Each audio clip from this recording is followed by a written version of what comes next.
কত সুন্দর করে যে ইউটার্ন থেকে আমার দোস্ত চলে যাচ্ছে, গাড়ি অটো গিয়ার গাড়ি চালাচ্ছে। দোস্ত সুন্দর গাড়ি চালাইতে পারে, তাকে সবাই নিয়ে যাবেন। সুন্দর গাড়ি চালাইতে পারে, হয় অটো গিয়ারের গাড়ি কিন্তু চালাইছে আগে গ্লাস। এটা কোন দিকে যাইবো? বাইরের দিকে যাইবো।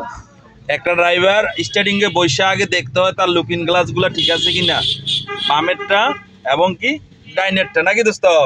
তারপরে দেখতে হয় তার এই যে ডাইন বামের লুকিং গ্লাস দোস্ত ঠিক করছে।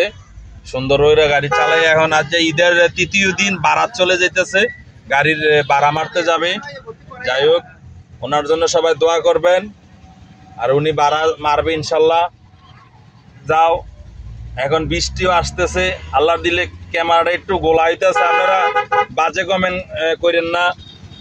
যাই হোক, অটো গিয়ারের গাড়ি যারা হাইয়েস্ট গাড়ি কিনবেন, অনেক টাকা গাড়ির দাম, চাই চিনতে গাড়ি চালাইতে হয়। গাড়ি কি বুলেট টান দিছে দেখেন আমার দোস্তই, আল্লাহ দিলে মেলা টান তুলে লাইছে।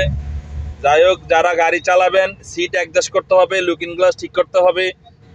যাই হোক, বেশিক্ষণ ভিডিওটা করবো না, আপনাদের জন্য শর্ট একটা ভিডিও দিলাম আমি। আসসালামু আলাইকুম রহমতুল্লাহ। আমরা আবার মেন রোডে চলে আসছি, হাইওয়ে রোডে, ঢাকা চট্টগ্রাম মহাসড়কে। আমার দোস্ত টান দেখলে আপনারা অবাক হয়ে যাবেন। আরেকজনে যাবে বামের দিকে, বামে ইন্ডিকেটর দিছে, এগুলো খেয়াল রাখতে হবে। আসসালামু আলাইকুম রহমতুল্লাহ। দোস্ত নামাই দেন, আমি আর বেশিক্ষণ যাবো না। ওইদিকে রিক্সা আছে, গাড়িতে নামতে খুব সাবধান। রিক্সা মিস্কা আছে, দরজা মজা যাবুকা ঠেললা মিললা। ঠিক আছে, যান, একটা ভিডিও করে ছেড়ে দিলাম। ঠিক আছে, বাম ইন্ডিকেটর দিয়ে দিচ্ছে।